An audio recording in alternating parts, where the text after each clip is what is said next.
seperti hendak mengerjakan sholat pamit. Setiap kali kita sholat dianjurkan baginda seakan-akan ini sholat terakhir. Bukan minta mati, tidak. Maksudnya untuk membawa giroh kita supaya khusyuk. Ini sholatku yang terakhir, isya-isya sholat yang terakhir. Sebagian ulama juga ada cara khusyuk itu banyak. Tidak hanya harus seperti ini juga. Tapi kalau kita selalu ingat kematian, mati pasti. Tapi mengingat kematian itu harus. Kalau kita selalu ingat kematian, insya Allah langkah ibadah kita itu tidak terlalu condong ke duniawi. Duniawi hanya kita ambil untuk ibadah saja. Jadi kalau umpama ingin khusyuk, ini sebagai standar umum, kita harus belajar tasawuf, tauhid, yang seperti dulu-dulu saya ajarkan, bahwa semua ibadah kita pemberian Allah Subhanahu wa ta'ala. Sholat taman la yadunnu annahu yarji'u ilaiha abadan, yaitu sholatnya orang yang tidak menyangka bahwa ia akan kembali kepadanya untuk selamanya. Intinya kalau jenengan sholat disuruh baginda mengajak cara, tidak dikerjakan tidak apa-apa. Aku ini sholat yang terakhir, merasa kalau sholatku ini yang terakhir, siapa tahu habis sholat saya mati, seakan-akan khusyuk. Makanya dulu tak sampaikan tempat jenengan, sebuah karomah ketika kita meninggal dikasih tahu harinya. Tak kasih contoh yang dulu itu ketua narkoba Freddy nggih. Begitu luar biasanya. Umpama katakan besok dikasih tahu Pak Setio itu meninggal jam 9 lebih 17 menit misalnya begitu. Enak itu. Kan udah siap-siap. Bahkan Freddy minta matinya hari Jumat. Jangan ditutup mata saya biar saya bisa melihat dosa-dosa saya dan bisa menangis, bisa merasakan rasa tembakan ke dalam tubuh saya. Jadi enak, 1 tahun mau meninggal tunjukkan hari ini eksekusi mati, itu karomah itu. Lah kita kapan mati nggak tahu Pak. Siapa tahu pulang nanti mati salah satu kan, wallahu alam nggak tahu juga. Kalau dikasih tahu kan enak, bisa apa? Siap. Jadi untuk mengasah untuk khusyuk itu banyak caranya. Cuma baginda ini seakan-akan sampai sholat ini sholat terakhir. Supaya apa? Biar dia ingat hanya Allah saja gitu. Tidak ingat yang lain. Dan yang paling penting lagi, jangan ada merasa bahwa kita ini bisa khusyuk. Karena Sayyidina Ali saja tidak mampu. Sholat aja. Sah memang harus ada ilmunya. Diterima pun juga harus ada ilmunya. Cuma perbandingannya yang pondok pesantren, kiai-kiai itu, kalau sah itu belum tuh diterima. Kalau terima pasti sah. Dan seperti jenengan nggak usah mikir gitu. Kalau diundang Allah panggilan ke masjid udah datang aja. Kita dipanggil mau datang, baju diterima. Kalau nggak diterima nggak mungkin dikarepi untuk datang. Urusan nanti bagaimana nggak usah dipikir, pokok sholat gitu aja sudah. Yang penting aku dikasih Allah, dipanggil Allah, aku bisa datang, berarti anugerah dari Allah Subhanahu wa ta'ala. Qala Nabi sallallahu alaihi wasallam, idza sholat, apabila sholat siapa almar'atu, seorang wanita perempuan, khamsaha melaksanakan sholat 5 waktunya, wasomat dan dia puasa syahroha di bulan Ramadannya, wahafidot dan menjaga siapa wanita tadi farjaha kehormatannya, maksudnya tidak berzina, wa ta'at kemudian taat siapa mar'at tadi zaujaha kepada suaminya, takholat maka ia masuk al-jannata surga. Kalau ada wanita 5 waktu oke, puasa oke, tidak berzina, yang terakhir Pak, taat pada suaminya. Kenapa kok enggak awal ya? Harusnya di awal dulu ya. Wa ta'at zaujaha, kemudian salat khamsaha, kemudian syahroh wa somat syahroha, kemudian wahawid farjaha. Kenapa kok taat suami itu di penghujung? Itu yang inti sebenarnya. Sehebat-hebat wanita, setaat-taat wanita pun ending nanti profesornya itu adalah taat pada suami. Dan endingnya lagi kesempurnaan profesornya sebagai wanita atau istri ridho suami. Ada sebuah riwayat Pak, Ketika laki-laki dipanggil oleh Allah, ditanya namanya, wahai fulan bin fulan, betul kamu namu ini? Iya. Senyum Gusti Allah. Mau tanya lagi gak tega Pak. Tolong panggilkan istrinya. Dipanggilkan istrinya. Istri datang, betul kamu istrinya ini? Iya. Lihat lagi ke orang laki-laki tadi. Allah senyum. Mau tanya gak tega Pak. Akhirnya ditanya istri. Ini bocoran, tenang aja suami. Gak usah bingung Pak. Kenapa Allah gak mau tanya, senyum tok? Kanan dosa istri, kiri dosa anak, bawah terlilit dosa kita sendiri. Allah nggak tega tanya, mau tanya gak tega Pak. Wis jelas ambil awakmu, jelas salah kamu sudah, nggak perlu tanya lagi. Kalimat yang bagus ini disampaikan Allah kepada istrinya. Aku hanya satu, tanya satu aja. Apa yang kamu perbuat ketika kamu menjadi suaminya ini? Itu puncak klimak Allah nanya istri Pak. Jadi suami itu gak ditanya. Kenapa? Wis jelas salah sudah. Mau tanya gimana mau nanya Allah? Kanan dosa istri. Tiap hari kita sakit istri. Gak berjilbab. Ngoceh sana sini ngerasain orang. Siapa yang nanggung?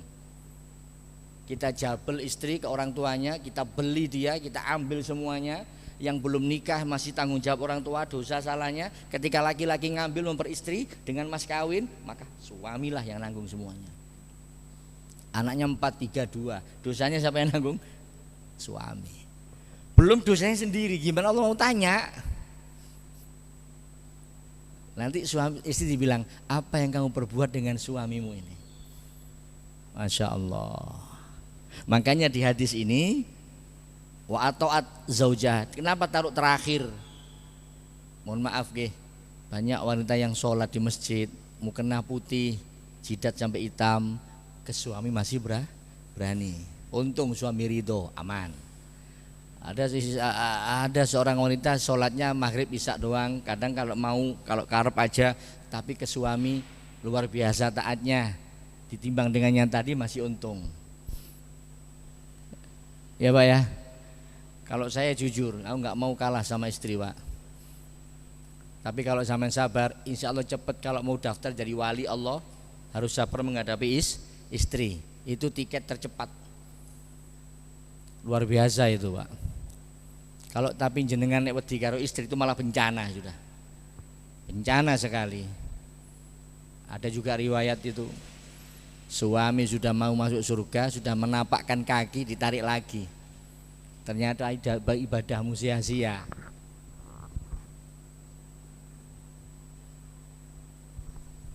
Ternyata ibadahmu sia-sia. Kenapa ya Allah? Aku udah lengkap tuh.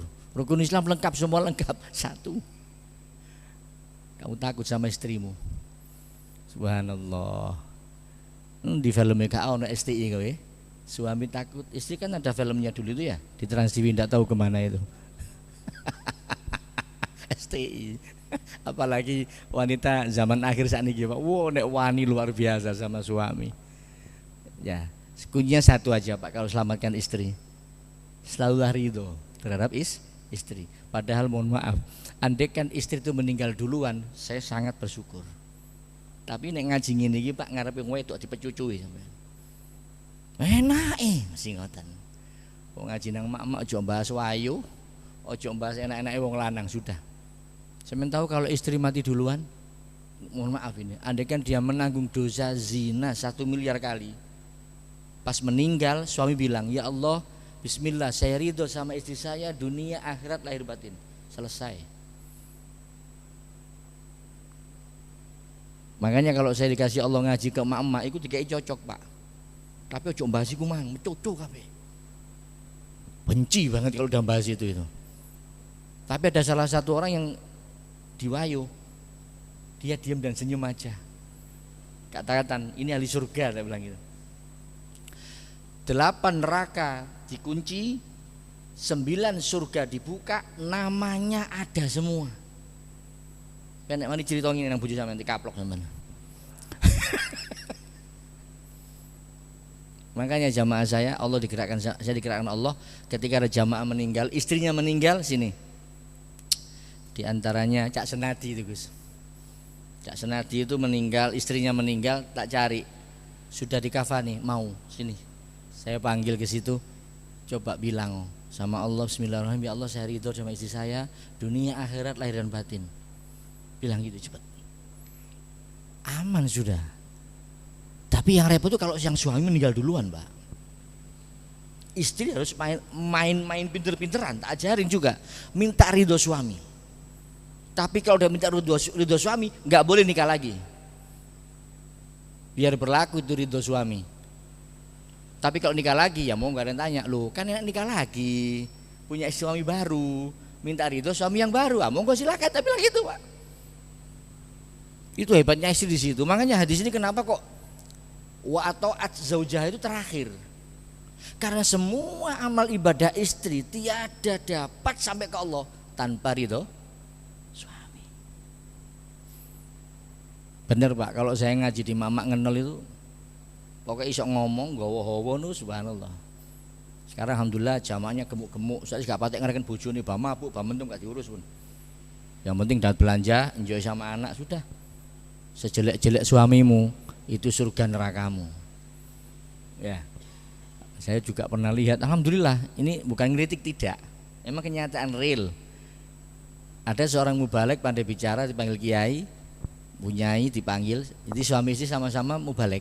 Itu kalau bertengkar rame Pak, luar biasa. Ini dalil, ini dalil. Endingnya apa? Banting-bantingan. Cuma Pak Yainya hebat. Kalau istrinya banting piring 1, dia banting 5. Bentang bantek maksudnya ini. Itu kalau udah pandai ceramah, waduh sudah. Sing enak itu situk meneng, situk ngomel itu enak. Jadi imbang. Makanya istri di rumah rawat baik-baik. Kalau pengen nikah lagi ya pamit Pak. Takut. Kalau nggak bisa ya sudah. Fa in khiftum alla ta'dilu fawahida. Situ gak ngentekno, situ gak wani kok. Nggih.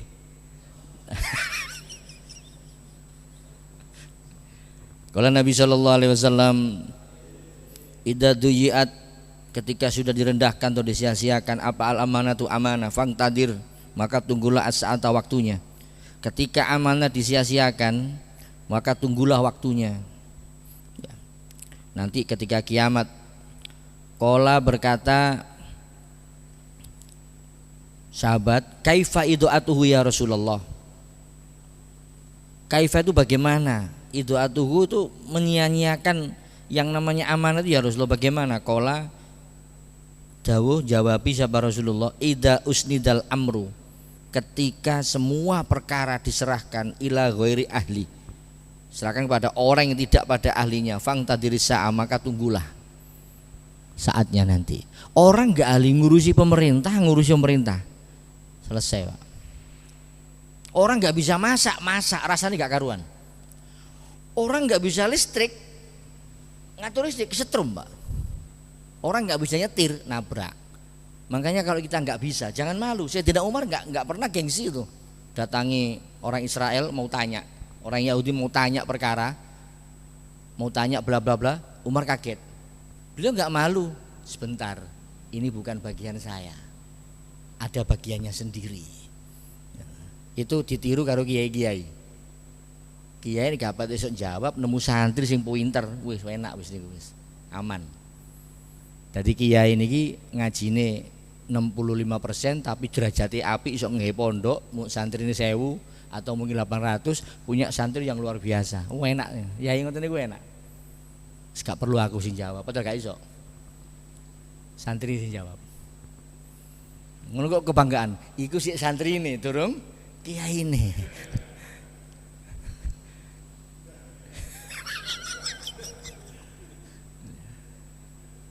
Ya ini gak pati hafal Quran, paling hafal ya Yasin, Waqiah, Tabarak, Ar-Rahman gitu ya.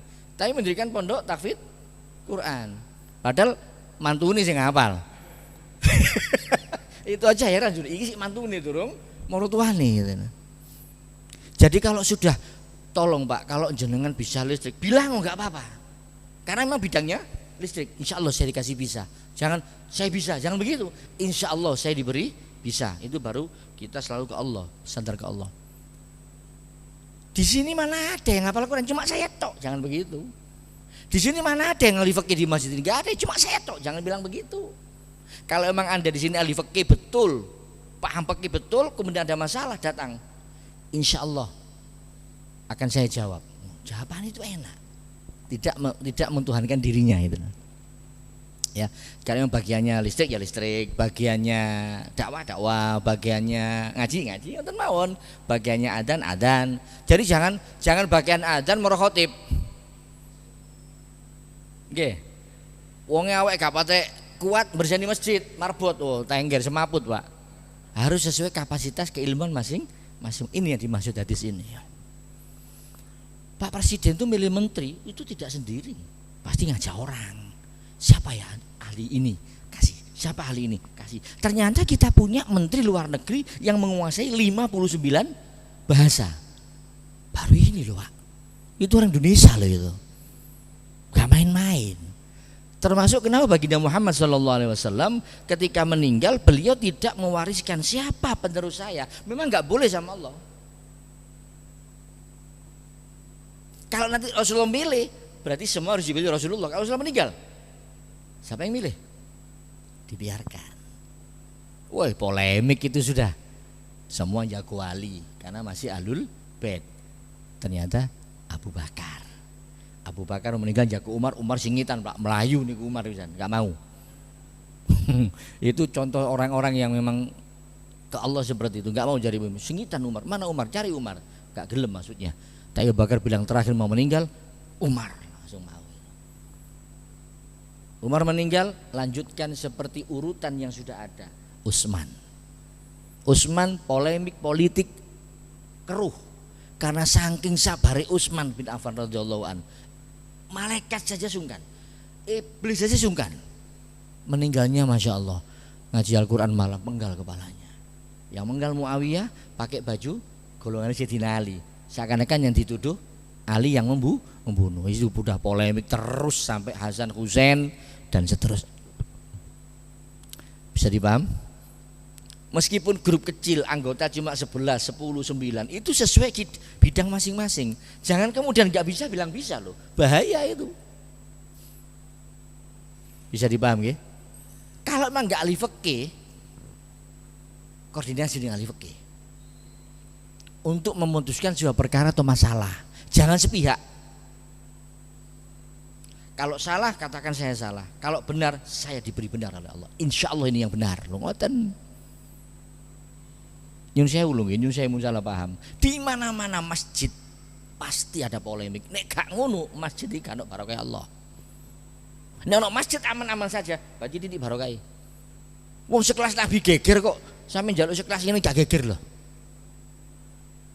Paham nggih? Urip, urap, urup. Tahu tak kasih contoh dulu itu. Kangkung, cambah, kubis, bayam. Situe bumbu klopo. Iku sampean pangan dhewe-dhewe enak enggak? Nah, coba sampean urap, ngulak. Mantap lho kan ngoten. Nggih. Harus begitu, Pak. Polemik ini terjadi tidak hanya di zaman Hasan Husain. Pertama kali polemik terjadi kepada kakek kita. Adam alaihissalam bingung gara-gara Qabil dan Habil. Ini mulai sudah. Pernah sampaikan dulu, nggak usah bilang sesajen itu bid'ah dulu, jangan. Iki ya bid'ah, nggih. Iki ya bid'ah. HP ya bid'ah, jangan bilang gitu dulu. Awal mula ada sesaji pengorbanan berangkat dari Qabil dan Habil. Apa perkaranya? Si Qabil putih kok oleh anak bojo ireng, si Habil ireng kok oleh bojo putih. Maunya putih ya putih, hitam dapat hitam. Apa hitam? Itu adil baru Tuhan. Itu Nabi Adam, pusing Pak itu. Akhirnya Habil meninggal, Qabil hidup, punya turunan generasi Israel sekarang Yahudi ini. Akhirnya lahir Nabi Sis, bunuh Qabil. Nah, sudah polemik sampai zaman saat ini, nggak usah kaget. Nggih, kula baleni malih. Sebuah organisasi struktural atau rumah tangga kalau tidak ada percekcokan berarti barokah titik. Saya berani ngaji-ngaji walimah. Rumah tangga gak tukaran berarti gak waras rumah tangganya. Sekelas Nabi aja bertengkar kok sampean enggak bertengkar itu loh. Jelaskan surat An-Nisa itu. Nek tukaran ya wis kono, aja dipukul, tinggal lain kamar. Dene kok gelem apik maneh, tak kei rezeki sing akeh. Itu jelas dalam Quran. Makanya wong lanang wedok rumah tangga tukaran, mari tukar tekan rezeki. Jajalan ta Pak. Soalnya kalau gelek tukaran masalahnya. Ojo dijolo liya. Pertahankan itu. Kalau Nabi SAW Ida doroba ketika mukul siapa ahadukum di antara salah satu panjenengan semua ini falyajetanib maka jauhilah al wajah mukul wajah, tidak boleh Islam menampar itu tidak boleh, haram hukumnya suami menampar istri, haram hukumnya tidak boleh. Baginda kalau nampar istrinya apa? Kadang pundak, pantat. Yang paling bagus pantat. Poh, gitu. Gak sido ngamuk gua Pak tenan. Jangan mukul wajah. Hilang rezeki jenengan. Dalam kitab-kitab saya mencari riwayat ternyata betul. Doa istri itu mustajabah bagi suami. Allahumma sholli ala Muhammad. Betul. Mustajabah. Sayyidina Ali berangkat. Fatimah itu kangennya luar biasa. Jarang pulang. Walah sik mulai seminggu budal nih. Aku sik kangen. Gak ikhlas, ada rasa gak ikhlas. Ali kepikiran, perang gak fokus, kenalah dadanya panah. Meskipun kemana kita pergi, pamitlah sama istri. Ingat itu anak-anak dari dia, yang ngeramut dia, yang masakin dia, nyuci baju dia, jaga rumah dia. Makanya Umar di khutbah bojone meneng. Wis gaya meneng mau, tapi mboten kalah lho nggih. Gaya meneng mboten kalah. Niru gayane Sayyidina Umar rungokne ae rungokne.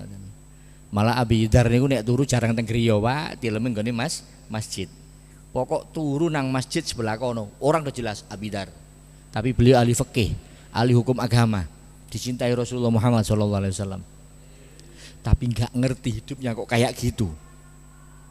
Ditampar istri, disiram air pasir. Beliau suabar banget. Memang miskin, nggak punya apa-apa. Sering bertengkar. Maunya itu Umar habis sholat subuh didatangi ke rumahnya, ditutnya duking griya. Barang ditutnya itu nutup lawang blek, ternyata Umar diomeli istrinya. Tangan Abidar mau ngetok pintu, nggak jadi. Terus yang tadi Pak ngrungokno khutbah siapa? Istrinya siapa? Umar. Ternyata sama. Ketika masuk kantor dinas, Abidar berjabat tangan. Nasib kita sama Umar. Apa maksudmu? Aku sering tampar istri. Kau juga sering khutbah istri. Cengkewing kali Umar digeret buri. Aku tanya sama kamu, siapa yang melahirkan anakmu? Istri. Siapa yang jaga anakmu? Istri. Siapa yang merawat anakmu? Istri. Siapa yang nyuci pakaianmu? Istri. Selesai. Ayo Umar. Berarti ono jamaah kene kok dikhutbahi bojo, wis pura-pura ngono. Barokahe Umar. Ngono carane. Dadi sok dalil. Iyalah tentara kok wedi karo bojone beke, Pak. Iki kiai ustad kok wedi karo bojone. Jawabe gampang. Nderek Sayyidina Umar. Lu ngono lho. Kelas punan. Bisa dipaham? Tolong jangan nampar wajah. Kanjeng Nabi kalau udah kelihatan sama Aisyah bertengkar itu tangannya ini langsung jepit hidungnya gitu. Nah, ngeten. Nah, jepit ngeten, kasabean, lihat saya, senyum, selesai. Ada seorang wali di kitab lain bokongnya digepuk, alane gepuk wajah, bokong digepuk diremes. Nek mboten ngoten cekel cek kakep kayak di kasur ngoten. Syukur-syukur maneh zaman saiki merah-merah gambar kula kopian kacamata niku Pak. Lah kipas dong ini beres. Mulai kok telat sak jam, wah jelas bojoku ngamuk, siapkan bendera merah. Kipas-kipas ya aman. Kula heran delok wanita zaman sekarang itu heran banget. Wis zaman akhir Pak nggih, wis sampeyan ridho mawon gak apa-apa, ridho.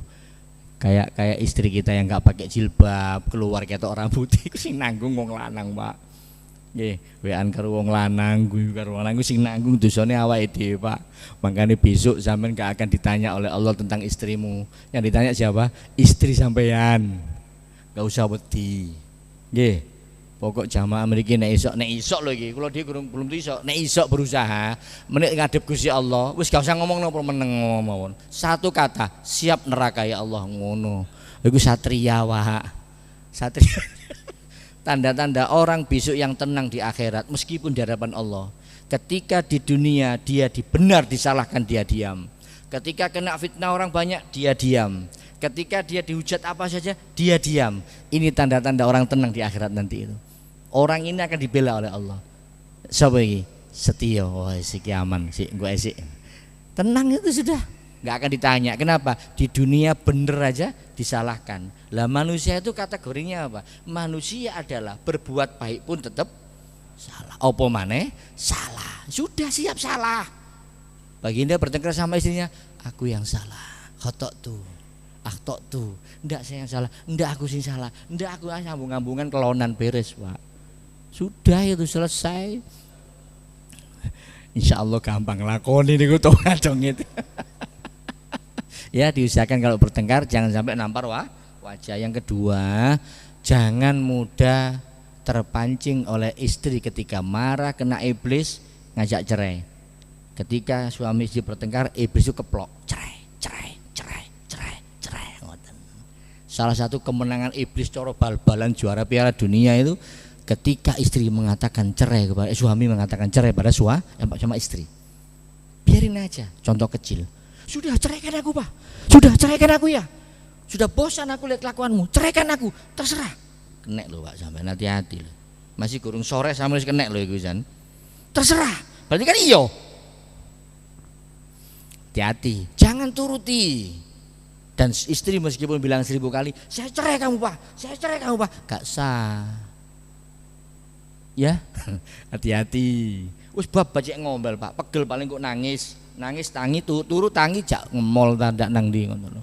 Wong wedok nek gak ngomel ngguwang kotoran HP ana kotorane dibuang kok. Iku ben buang najis, ben hilang gitu lho Pak. Engko nek sing bebane ilang, aman wis.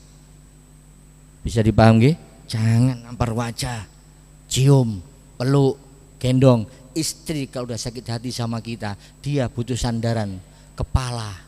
Sampean peluk dia, selesai. Jangan sampai kepalanya bersandar pada laki-laki lain. Naudzubillah min. Kalau Nabi SAW Ida tolaat ketika muncul As-Suraya bintang Suraya Amina maka aman apa az-zar'u pertanian atau makanan, ya makanan para petani minal aha dari hama. Di Arab itu kalau udah melihat bintang Suraya mereka gembira, gak ono hama. Nggih, bintang Suraya nek subuh Pak, penting ngali. Nek gini gak ngurus ngoten pokoknya. Yang penting tandur ya wis, wae apes ya apes, wae panen ya seneng nggih. Lah biasanya nek musim udan ngeten iki sing soro. Bertani niku nek tahun niki jenengan sukses, mohon maaf. Padi itu berapa bulan ya? Tandur sampai padi berapa? 4 bulan ya. Berarti setahun berapa kali? 3 kali. Andai kan dalam setahun sampai panen 3 kali, lolos, aman, seger, makmur. Kemudian tanam yang keempat sampai gagal, jangan getun Pak. 3 diambil 1 sisa berapa? 2. Kudune bersyukur. Kosong-kosong tetap bersyukur. Pedagang juga gitu. Dan gini ngoro itu kan sekarang sudah ada alun-alun ala ke sawah itu. Nek jantung griya kula lintang ler iki. Niku sekarang jadi alun-alun sekarang. Sore 2 hari ini wis dodol seneng padang, Pak. Tiba-tiba maghrib udan terus. Sing disalahno Gusti Allah apa udane? Udane to. Sing udan sapa? Gusti Allah. Oh alah, tes dasar wis udan. Ya Allah ngoten. Dan lain sebagainya. Padahal dia kemarin laku banyak. Kalau memang sekarang hujan, ya sudah disyukuri. Mungkin besok rezekiku datang diberi double. Lah orang diajak begitu sulit. Saya tadi sembunyi di balik grup, nggak tahu kalau itu saya nggak tahu mereka. Saya sembunyi di balik grup. Ya untung tadi Gus Hasan tadi WA saya nggak manggil saya, mau tak WA jangan panggil saya ya. Biar mereka semangat gitu ya. Ada tadi yang WA nangis dodol donat Pak. Tuas gawe akeh dikeopo dan sebagainya untuk menyemangati lah kasihan harganya pinten Bu. Nah, nanti yang ada latihan sonada, kok hati saya terketuk, masuki. Lah mau nyoba lurah itu saya masuk ke situ kan untuk ya seperti itu loh.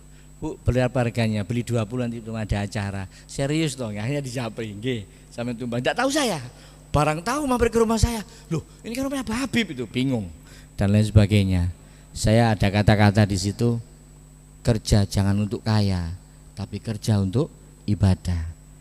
Insya Allah kalau kerja untuk ibadah pasti bahagia, akan mengucapkan alhamdulillah. Nek dagang laris terus dibenci pangeran, Pak. Dagang ku saulan laris, seminggu sepi lah iku urip sampean. Kapan nyeluki pangeran alhamdulillah tok sapa gak iso, masih iblis alhamdulillah ya iso. Diwalik to, sih tak kei saulan. Kok salate lodok klentrok, subuhne ilang awan terus. Saya coba sepino, kulak balik nang aku. Sepi seminggu, ya Allah kok sepi. Teko nang Pak Yai, teko nang iko, dagang kula sepi dan lain sebagainya. Jawabane Pak Yai tauhid, ya sedekah dibanteri. Gak usah dikei wiritan, Pak, kok malah musyrik, engko hati-hati. Baca waqiah bengi ping 7 yo. Sing rutin musyrik, dadi maca Qur'ane nang Allah, ngadepe nang Allah, sing dijaluk saliyane Gusti Allah. Sing penak istiarane sedekah ngoten mawon, nggih. Kala Nabi sallallahu alaihi wasallam nah ini penting sekali. Kalau bisa dibuat status atau dibuat dakwah lewat medsos. Idza donats, ketika mengenging apa udhunu ahadikum, telingai panjenengan sedaya ngati to. Nah, fal yadkurni, masya Allah, fal yadkur, maka kamu ingatlah aku, kata Rasulullah. Wal yusolli, dan sholawatlah kalian alayya, kepadaku. Ternyata kuping kula mbek sampean mengingku dirasani Kanjeng Nabi. Allahumma sholli ala Muhammad. Ojo, wah kupingku kok mengingi, kata oleh duwe ya, keliru sampean ngoten niku. Apa iki? Ya Allah, kadang kanan kadang kiri bunyi to, menging nggih. Ya men dikangkon Kanjeng Nabi, fal yadhkurni, ingatlah aku, wal yusolli alayya, sholawat nang aku. Di dalam keterangan kitab lain di dalam riwayat yang lain itu ternyata itu dirasani Kanjeng Nabi. Mungkin biasa sholawat kok gak sholawat. Bahkan diajarkan berdoa, wal yakul, maka ucapkan dzakarallahu man dzakarani bi khair. Kata Rasulullah, maka berdoalah ini, katakan ini, dzakarallahu man dzakarani. Zakarul paling iling Allah man paling wong zakaroni kang iring mang ingsun bi khairin kelang kebagusan, tegese maksudnya semoga Allah menyebut orang yang menyebutku dengan kebaikan. Maksudnya orang yang memanggil saya ini orang baik bagi Rasul, mudah-mudahan ini betul-betul kebaikan. Diling-iling itu ada Pak, kitab di Nafis Satu Napa itu saya pernah baca itu, pokoknya keping brenging berarti Kanjeng Nabi niku ngrasani sampean. Biasa sholawat kok gak loh, pun paham nggih? Ojo dikait-kaitno wangsit, nomor dan lain sebagainya, jangan ya. Aku dirasani sapa iki? Jare wong Jawa nek motone napa? Didit-didit ngene. Ah ono sing ngrasani aku iki, padahal yo gak lho, kuwi darahe ngalir kok. Ya, lambene geter-geter iki sapa ngrasani aku elek. Ndak, itu aliran darah sampean itu kurang kurang lancar. Nggih, ojo katik rasa-rasa ngoten. Mbah-mbah kita dulu itu kalau ngajarin kita adab itu enak lembut. Mohon maaf nggih. Dek, Duk, Le, ojo lungguh nang lawang nak. Nggarai jadi peti rezeki. Lawang soalnya dalane wong lewat. Duk, ojo lungguh ndik bantal, Duk, nggarai udunen. Soalnya bantal nggone. Duk, ojo mabrutu, Duk, nggarai bodoh. Brutu iku empuk kan dagingnya iku bagiane mbahmu sing gak duwe untu. Soale mbah niku ana putu mantu mangan, gak gelem mangan dhisik, Pak. Wis to dhisik yo. Engko dheke karen karen. Lah biasa jika dipangan iku brutu, Pak. Ben gak mangan brutu diwarang garai bodoh. Padahal brutu iku jatahe Mbah Kung, Mbah Uti. Sing boten gak ada untu. Bisa dipaham? Ya, jadi ketika kuping berenging, kata Rasulullah, fal yadhkurni wal yusolli alayya. Masya Allah. Dan suruh berdoa, ya Allah, Engkau ingatkan aku kepada kebaikan. menyebut kesubuh kepada orang berkebaikan. Lah dengan sholawat tadi maka sampai sambung kali Rasulullah Muhammad sallallahu alaihi wasallam. Rasulullah itu enggak pernah memisahkan dengan diri kita. Kenapa? Karena ada asyhadu anna Muhammadar Rasulullah. Dulu tak sampaikan, nanti di sini ada hari Jumat setelah subuh baginda diberi oleh Allah catatan umat sedunia yang masih hidup. Siapa namanya yang menyala di situ, maka Rasulullah akan doakan. Yang paling dilihat Rasulullah ternyata catatan yang paling menyala adalah umatnya yang banyak membaca sholawat. Masya Allah. Jangan remehkan sholawat loh Pak. Orang ibadah itu menuju ke surga, tapi orang bersolawat berzikir menuju kepada Tuhannya. Jangan main-main dengan sholawat. Itu adalah sebuah amalan Tuhan yang malaikat nggak mampu mencatat. Ya, mudah-mudahan jenengan dikasih hati yang seperti berkah hati baginda Muhammad SAW. Selalu usul dengan baginda lewat sholawat 1100 atau berapa, monggo silakan. Sekali lagi kita ingatkan, kuping berenging segera sholawat pada baginda Muhammad SAW. Qala Nabi SAW, Ida atosa ketika wahing atau bersin, siapa ahadukum di antara salah satu kalian semua, faliyakul maka ucapkan misalnya hajing alhamdulillahirabbil alamin. Di kitab yang lain, kenapa baginda kok nyuruh begini? Setan iblis itu sebagian bersembunyi di balik kuku-kuku yang panjang, yang kebanyakan setan bersembunyi di rambut-rambut tubuh manusia. Terutama bersin, kenapa? Iblis yang mendirikan rusun perumahan ada di rambut hidung ini, ketika kita bersin terpental sekeras-kerasnya. Makanya Rasulullah menyampaikan ucapkan alhamdulillah. Ilmu kedokteran jangan menahan bersin, karena kalau Anda menahan bersin maka ngilu, bisa jadi pembekuan dalam kepala, otak. Kalau bersin jangan terlalu keras betul dan jangan ditahan, lemparkan standar aja. Wah sih, standar sampean lah. Itu belas terlempar, gak dipentalkan seluruh rumah-rumah yang ada di hidung setan itu. Makanya suruh ucap alhamdulillahirabbil alamin. Secara dohiriyah dokter, ketika Anda wahing, mesti wahing standar itu mesti 2 kali, ya kan? 1 kali jarang, 2 kali. Kenapa? Hidung kanan, hidung kiri, cek imbang sing kepental wau niku. Kalau Anda bersin maka pusing atau flu di dalam ini turun. Saya tanya, kalau Anda habis bersin-bersin keluar lendir enggak? Nah, itulah hebatnya. Bisa dipaham nggih? Wal yakul, kemudian wal yakul maka berkatalah lahu bagi orang yang saudaranya yang mendengar itu ya. Siapa akhuhu? Wal yakul maka membacalah lahu kepada yang wahing, siapa akhuhu, saudaranya atau temannya wahing tadi, au sahibu atau sahabatnya. Jawab apa? Yarhamukallah. Semoga kamu dirahmati oleh Allah. Semoga kamu disayangi Allah. Bagaimana kalau yang wahing cewek? Yarhamukillah. Nggih, tapi sebagian ulama wis gak usah yarhamukillah balarang bab itu yarhamukallah. Karena konteksnya dibahas ini kan zakar ya, rajul wong lanang. Wonten sing Pak Yai pas ketika beliau ngaji di muslimatan ada ibu wahing ngaji yarhamukillah, boleh. Karena ka laki-laki, ki perempuan, laka lakuma lakum laki lakuma lakunna. Itu ilmu bahasa Arab ya, sorofnya ya. Faidah kola maka ketika berkata lahu teman tadi yang baca yarhamukallah falyakul maka orang yang wahing tadi ngucap apa? Yahdikumullah wa yuslih balakum. Wonten ten salah satu hadis ka usah dik wa yuslih balakum, yahdikumullah pun cukup. Nggih. Ojo donga mari. Nek donga mari lak donga-dongan gak mari-mari ku nggih. Cukup mentok di sini. Donga-dongan gak mari-mari mah ngene iku. Ya, asing alhamdulillah. Kalau enggak ucap alhamdulillah enggak usah doakan. Nah, kadang ada orang yang begini, kita wahing masih alhamdulillah rabbil lainnya alhamdulillah rabbil alamin. Melok ngono to, Pak ya. Lah terus ndongakno sapa iki? Nah, ada yang seperti itu. Bisa dipaham? Itu remeh sekali, tapi membawa berkah. Termasuk yang kita bahas kemarin, kata Rasulullah kalau disuruh minum ngentot nggih. Ngentot ya. Ya idza syaribtumul ma'a mason, ngedot.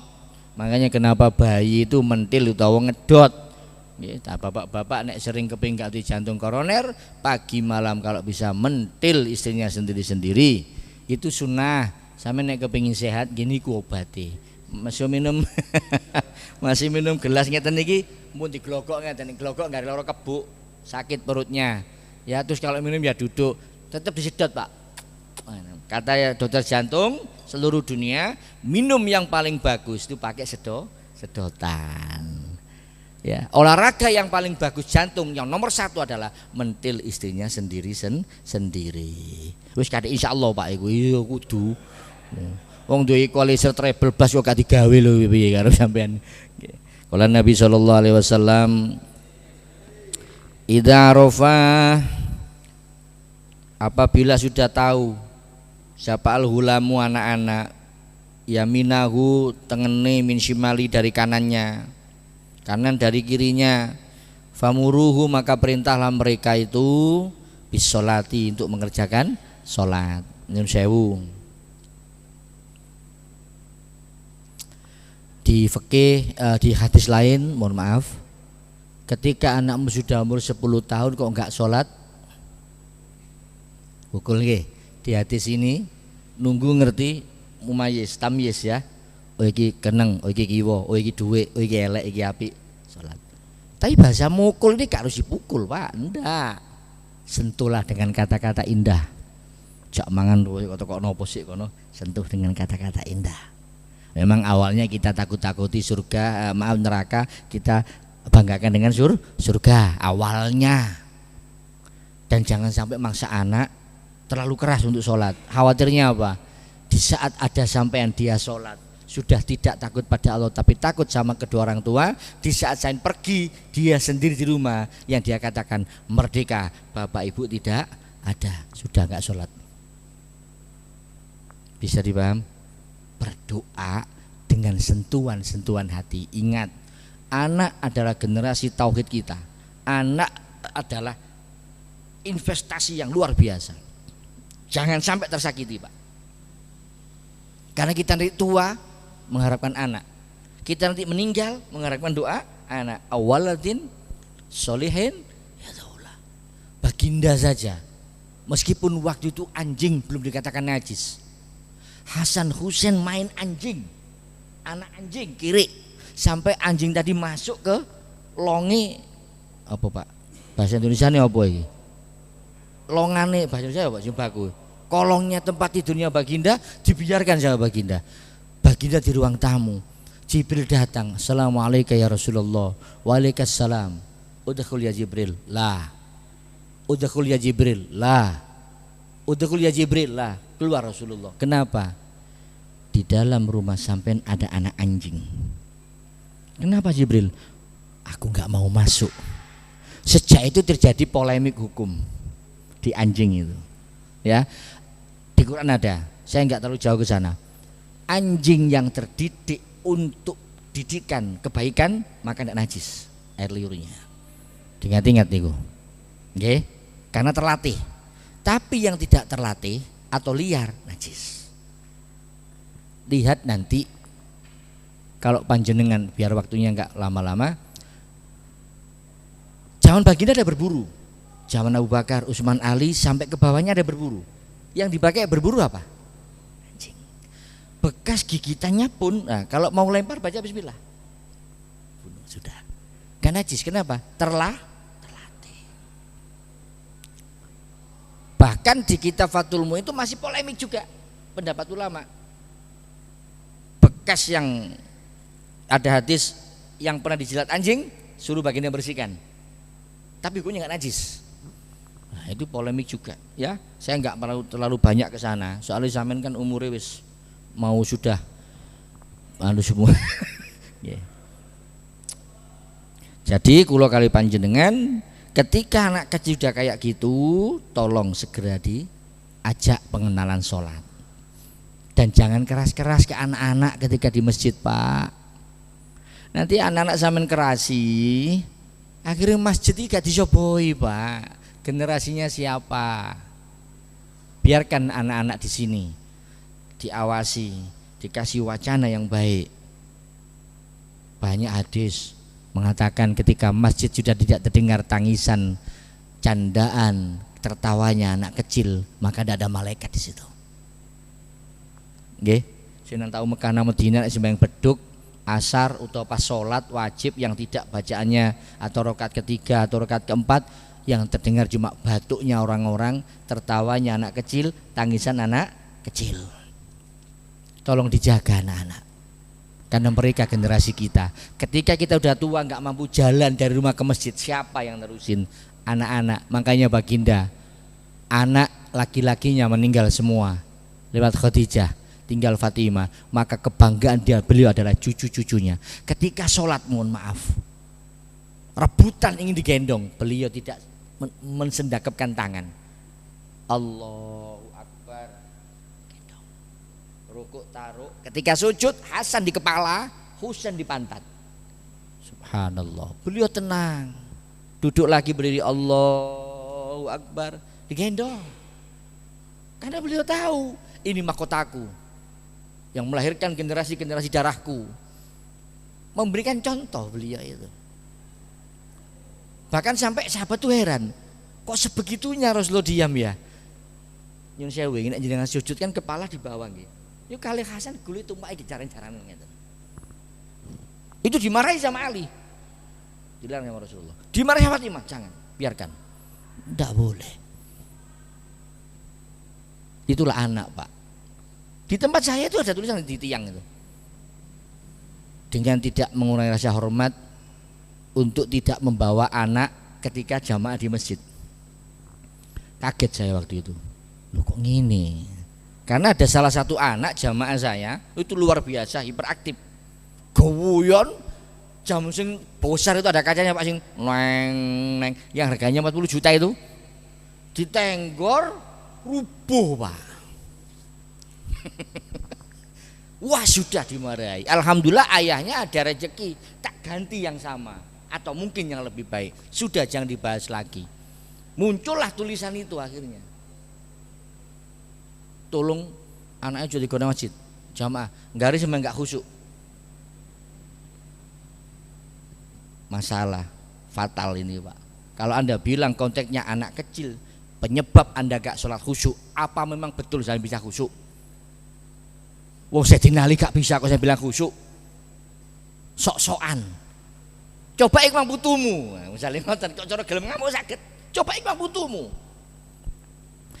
Anak kecil ku barbar wis wajar. Mbok seneni ya panggah ngono jenenge arek cilik.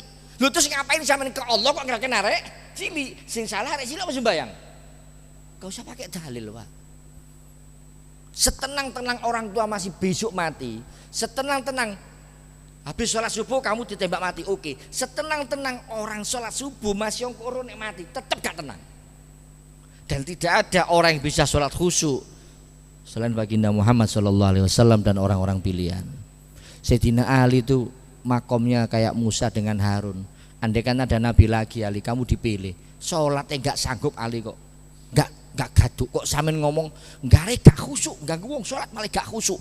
Luar biasa. Ini omongan orang, tidak menyalahkan, wajar karena ilmunya belum sampai ke sana.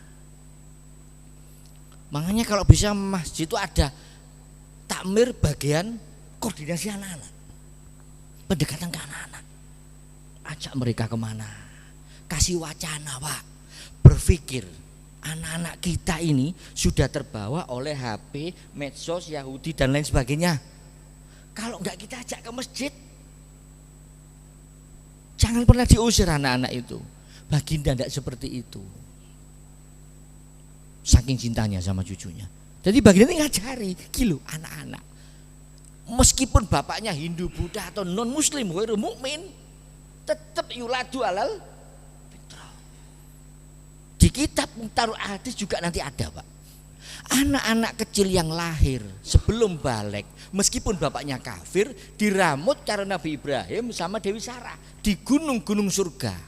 Maksudnya di gunung-gunung yang penuh kenikmatan. Nanti hari kiamat dikembalikan lagi ke orang tuanya dan tahu siapa orang tuanya. Meskipun hamil duluan. Karena anak kecil yang belum balik taklif tidak ada sama sekali dosa. dan suci. Mati pun sampean kirimi yo gak tutuk. Wong guru kena taklif, gak duwe keplek syarat cara gak di KTP. Gak wajib Bisa dipaham di sini? Punya anak 2, situk ngokong dablek kak tulung, sing wedok uculan. Juarang nang omah, kon salat ngaji angel. Ben punya ponakan yang mondok, apal Quran atau mondok, kasih sang. Itu juga anak sampean. Ngoten carane. Gus saya enggak punya anak, 3 kali hamil jatuh terus. Adik dari istri berapa? 1, punya anak berapa? 2, itu anakmu. Biayai dia kalau mondok. Jadi ketika enggak punya anak, jangan khawatir. Surat Kahfi 42 menjawab. Anak-anakmu dan hartamu itu lebih baik daripada amal ibadahmu kepada Allah Subhanahu wa taala. Caranya bagaimana? Keponakan kita, keponakan adoh, tonggo. Gitu caranya. Bisa dipaham? Kalau Nabi Shallallahu alaihi wasallam sampun sampai menten mawon. Muga barokah manfaat. Walaupun kita ketemu 1 bulan sekali tidak masalah. Jadi ndak buru cepat, yang penting kefahaman tinggi ya. Jam berjalan terus. Astagfirullah Rasul Karim. Ada pertanyaan? Monggo silakan.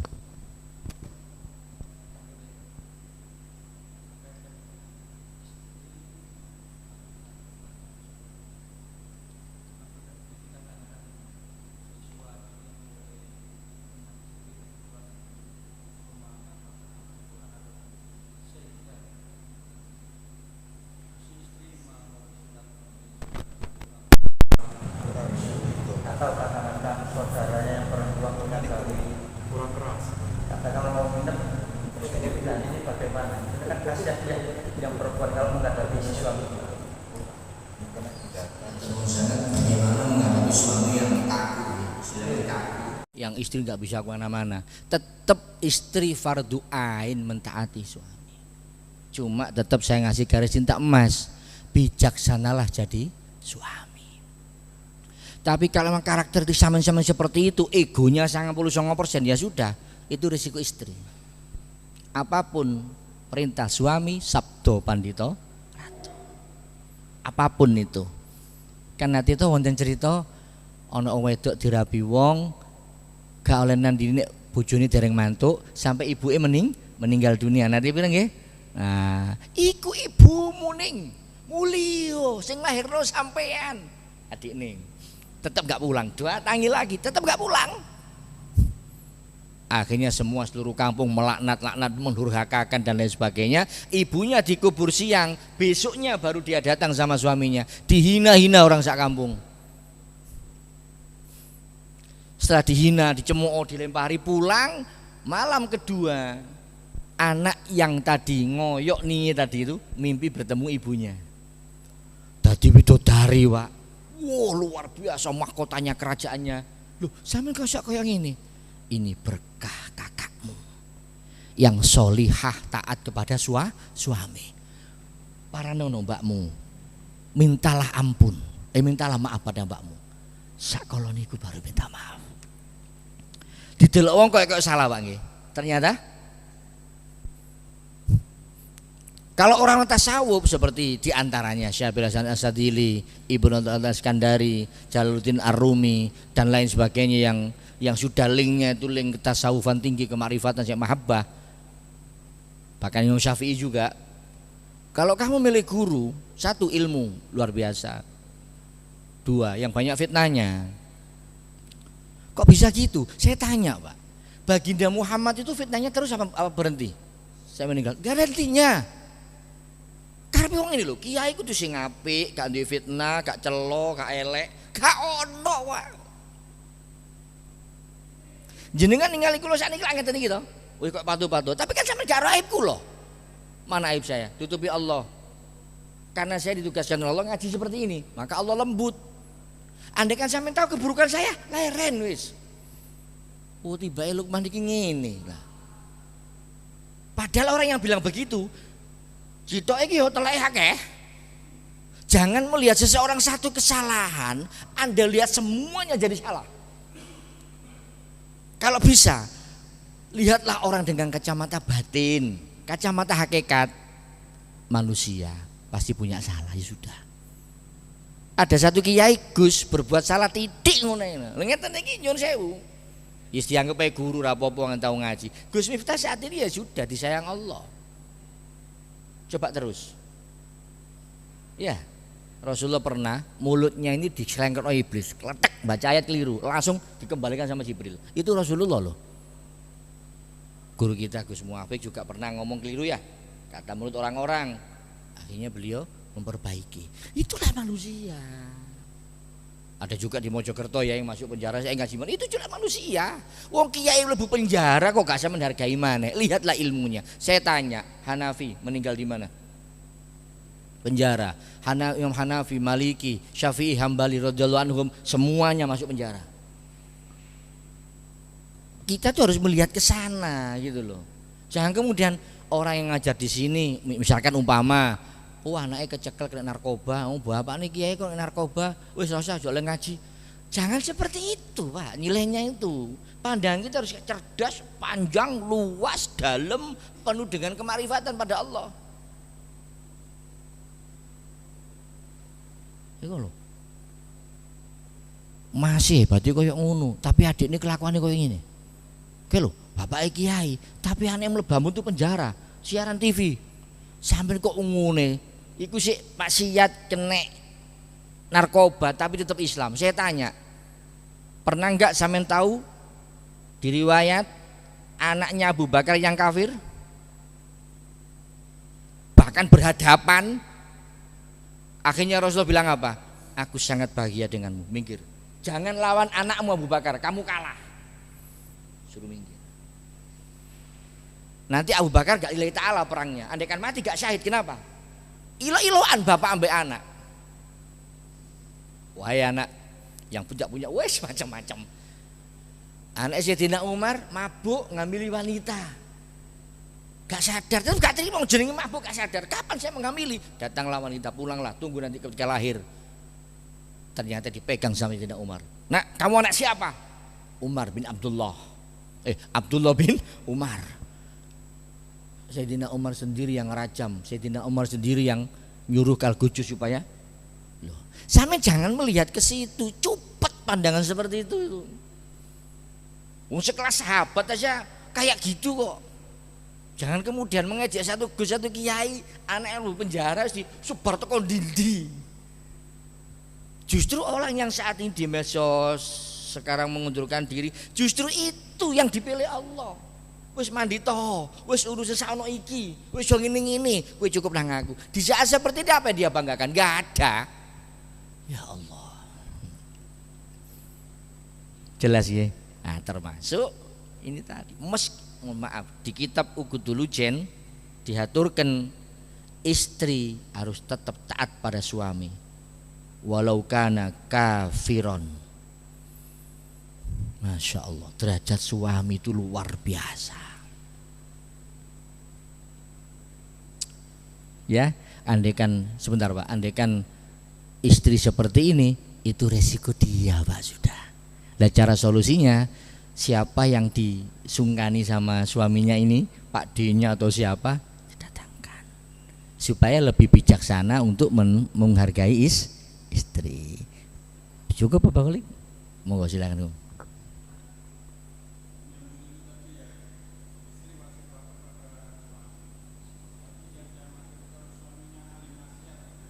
Tetap Pak, statusnya istri, statusnya suami, tetap itu resiko. Makanya untuk sinetron wanita sampai koyok ngono dihabiskan hartanya sama suaminya, main perempuan di rumahnya sampai sabar. Akhirnya Allah menghentikan kesabaran istrinya, kecelakaan loro, sikil pedot baru taubat. Ngono istri sesok nerimo. Kalau bukan istri soleha, itu aja solihanya masih belum 100% Pak. Nek gurung diwayu, coba beratnya istri. Harus itu. Sampai cek di seluruh hadis, seluruh kitab manapun. Fatimah pulang sama Hasan Husain. Assalamualaikum ya jaddi. Assalamualaikum ya Jati, seneng. Waalaikumsalam. Ketekan putune seneng, datang dicium, dilihat Fatimah sendiri. Aina Ali? Aina Ali? Mana Ali? Nangis. Jangan kau injakkan kakimu di rumahku ini kalau kamu tidak bersama Ali dan minta restu Ali. Haram. Habis. Itu Rasulullah Muhammad. Kenapa? Wanita yang seperti ini membawa laknat Allah. Lah yang sekarang malah wanita-wanita ngawur. Ismet tuh gak pamit suami, tukaran karo suami, diterima karo konjone mlebu omahe. Ini korban ini ramah temannya ini. Bawa kelaknatan istri ini. Wong minta gak dikei Allah, malaikat seluruhnya mengutuk dia sampai subuh. Bahkan di kitab Qudulujen juga di syarahnya itu. Sayyidina Ali karamallahu wajah sama Fatimah Az-Zahra radhiyallahu anha itu guyon, Ali tersinggung, marah Ali. Itu Fatimah keliling 70, Pak. Ping 70 menggudung-gudung, gak iso guyu. Ketika yang ke-10 kali baru Ali bisa tertawa. Dan sampai kayak gitu. Itulah derajat wanita, Pak. Tapi ingat, wanita waktu diciptakan oleh Allah, Ibu Hawa, Ibil tanya, apa kelebihan wanita ya Allah? Mereka tidak tahu dan tidak paham betapa berharganya dia. Satu titik saja jadi wali, satu titik saja laknat. Itu wanita. Hebat wanita itu. Dan para nabi semua keluar dari rahim wanita. Tapi ingat, orang suci tidak lewat dalane ibune, tapi di sesar itu sudah ada sejak dulu.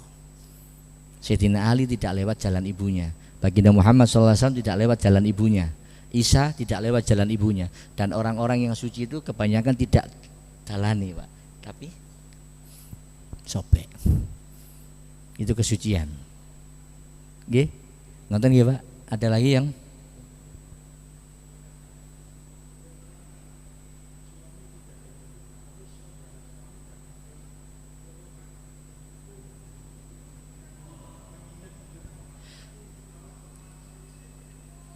kalau umpama suami bilang, "Ma, Mi, Bun," misalnya begitu, atau sayang, kalau ada tamu cukup temui di luar. Kalau nggak penting kaca, dada gitu aja. Kalau saya nggak di rumah, tapi kalau di rumah monggo silakan. Loh, Pak, nanti adikku kesini. Sama siapa? Sendiri. Adik kandung itu sendiri. Loh, nggak sama istilahnya kenapa? Ya mampir kesini, anaknya pulang kampung mau tidur sini, jangan. Jangan ya nggak boleh, meskipun adik kandung. Mohon maaf ini. Andai kan ibunya pun istri melarang, tidak boleh ibunya masuk. Karena derajat orang tua bagi istri masih tinggi suami. Sampai sakmoten. Jadi makanya suami itu bijaksana. Harus bijaksana, tapi jangan sampai menimbulkan kekulinoan daripada istri. Oh, saat ini istri cerdas, Pak. Yang aku mampir sih tuku bakso yo, ambek koncoku ndek kene. Tuku bakso bener, foto jebret bener. Mari tuku bakso iki lho. Gak jelas. Tuku bakso tok ta? Mari tuku bakso ndang mulai. Suwe-suwe. VC, dia suami cerdas tuh gitu. Makanya sing enak kok gak usah nggih HP, Pak, aman. HP jadul ae. Oh, saat ini ngoten no. Nek gak Sherlock VC, nek gak VC Sherlock. Sama siapa kamu? Oh, ini ngoten. Itu resiko orang ber-HP seperti itu. Jadi saya mengharap kita nggak sama, Pak, karakter watak kita ini ya. Harus betul-betul dijaga dan bijaksana pada istri. Tapi yang paling bagus, suami tidak niat mengekang tapi menjaga muruah istrinya. Kenapa? Sebaik-baik istri suami yang kena, sejelek-jelek istri suami sing kelepotan. Pun ada lagi mungkin?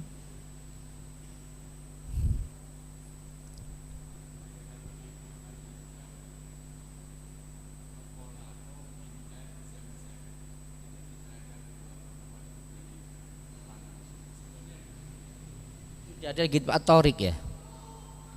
Kita si surat-surat yang lain. Jadi Quran itu saling nasah mansuh, kadang-kadang saling awalnya diperintah kemudian tidak, terkadang masih global diterangkan di surat ini masih begini, seperti itu betul. Jadi Quran itu tidak satu titik saja. Kadang-kadang di larangannya di surat Al-Baqarah, izinnya di surat Al-Ahzab. Nggih, makanya kalau ngajak jenengan, Quran itu tidak cukup dibaca. Tombo ati limo wernane maca Quran angen-angen sak maknane. Intinya kalau sampean tahu kenapa baginda kok nyampaikan ini, karena Quran tidak hanya di Arab tapi seluruh dunia. Jadi yang kalau Arab masih sembayang suwe enak Pak ngrungokno dongeng ngerti artine. Sampai nang kene sembayang suwe mulai gak aro artine. Wong kadang Fatihah gak aro artine, kulullahu ahad gak aro artine, ngimami inna atoina wal asri bendina ge mulai sekolah gak aro artine. Nah itu loh masalah. Makanya kalau bisa Quran tuh jenengan baca ayatnya 50 ayat lah sehari. Mungkin 50 ayat habis subuh, 50 ayat bangun tidur. 666 ayat. Kalau sampean bagi sehari 100, ketemu paling setahun selesai, enggak sampai. Nggih. Enak loh. Sekarang banyak tafsir tuku Quran yang harga 600 segini itu Ibnu Taimiyah, Ibnu Abbas, Ibnu Katsir dari situ tafsir itu mriku. Ben baca artinya. Kalau enggak tahu tanya. Fasalu ala dzikri in kuntum la ta'lamun. Kalau Anda udah bisa baca Quran, sumbernya kena, kitab hikam remeh, kitab tauhid remeh. Kenapa? Pusat udah Anda pegang. Sampeyan gurung ngaji hikam, gurung tahu ngaji Quran, gak tahu ngajarnya Quran penyok. Ada lagi? Mungkin tambahan? Pak Imam ada? Cukup? Pak Holik? Pun cukup? Satu lagi? Sampun, mugi-mugi barokah manfaat. Nggih. Dan insyaallah ketemunya di minggu ketiga nggih. Di minggu ketiga itu belas sekali tidak apa-apa. Cek ono rasa-rasa kangene ngono, Pak. Gak mblenger ben dina ketemu yo iki gitu ae. Muga barokah manfaat, paringi sehat, nggih, barokah rezekine, barokah hidupe, istiqomah ibadah, kekuatan iman, taqwallah, husnul khotimah, kanthi ridhane Allah fid dini wad dunya wal akhirah. Barakatin Nabi siril Fatihah.